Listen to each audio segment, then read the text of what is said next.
Bonjour chers téléspectateurs des questions de temps télévision. Une fois de plus, bienvenue dans Chrono Détour. Aujourd'hui, nous faisons immersion dans l'équipe type des binationaux à conquérir pour les Lions indomptables du Cameroun. Mais avant, je vous invite à déguster cette petite transition et on se retrouve juste après.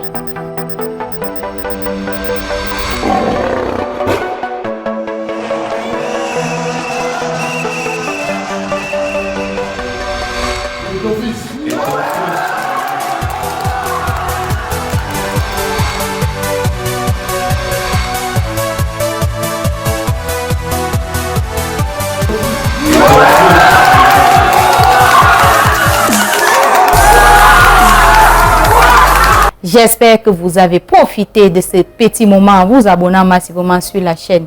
Dans le cas contraire, faites-le dès maintenant. Et aussi, vous pouvez nous envoyer des messages ou laisser des petits commentaires pour des encouragements. Alors, le Cameroun, après le mondial Qatari, doit déjà se projeter sur l'édition 2026 de la Coupe du Monde en recrutant tous ces binationaux à fort potentiel.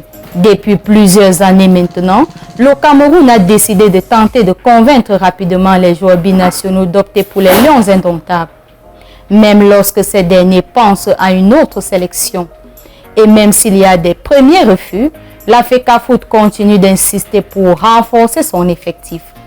Ces derniers temps, plusieurs joueurs ont attisé les convoitises camerounaises, à commencer par Simon Ngapang-Douebou, le gardien de but de l'Olympique de Marseille, présélectionné en équipe nationale du Cameroun en 2020 pour préparer l'avenir.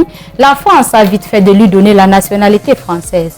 Auteur de bonnes performances lors de la préparation avec Marseille l'année dernière, le jeune gardien de but est prédestiné à un bel avenir. En mars dernier, le gardien de but âgé de 18 ans a paraphé un nouveau contrat avec l'Olympique de Marseille. Sur ce dossier, les autorités en charge de football camerounais devront se montrer patientes et très persuasives. Il incarne l'avenir des Lions indomptables. Le cas Sacha Boué paraît moins complexe.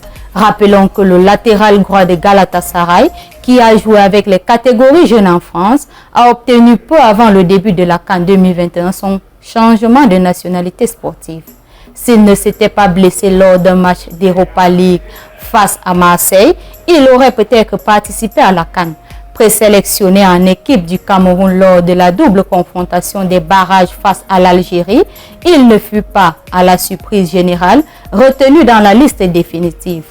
Au vu de son potentiel technique et athlétique, Sacha Boué est, et de loin, meilleur latéral droit qu'Olivier Baïzo, par exemple. Il ne lui reste plus que son adaptation au style de jeu des Lions et son intégration dans la tanière. Âgé de 22 ans, il incarne l'avenir des Lions indomptables. Autre dossier chaud du côté des binationaux, celui menant au talentueux défenseur Evan Dika, 22 ans. Quelquefois approché par le staff technique des Lions, il s'est montré très peu enthousiaste. La perspective de discuter la prochaine Coupe du Monde peut lui faire changer d'avis. La bande à Samuel Eto'o doit se montrer très convaincant sur ce dossier. Dans la charnière centrale, Gersino Niamzi, 25 ans, est déjà en contact avec le sélectionneur-manager des Lions indomptables, Rigobert Song. Le colosse défenseur central de Strasbourg, 1,93 m, qui a joué dans les catégories jeunes en France, est séduit à l'idée de rejoindre les Lions indomptables du Cameroun, qualifiés pour la prochaine Coupe du Monde. Avec une équipe du Cameroun en quête de joueurs talentueux pour sa reconstruction, le franco-camerounais de 25 ans peut être une alternative plausible. Pour ne citer que cela, les nationaux qui frappent à la porte du Cameroun. Depuis la victoire des Lions indomptables en Algérie sur le score de 1-2, des binationaux font des appels de balles. Certains après avoir plusieurs fois décliné des convocations en sélection. Bryan Mbeumo, un des joueurs désirés dans la tanière indomptable. Rigobert Song n'est pas un adepte des invités surprises. Il n'est non plus du genre à courir derrière un joueur. Enfin, excepté Joël Matip, Anthony Elanga, Youssoufa Moukoko, Sacha Boué et Olivier Cham.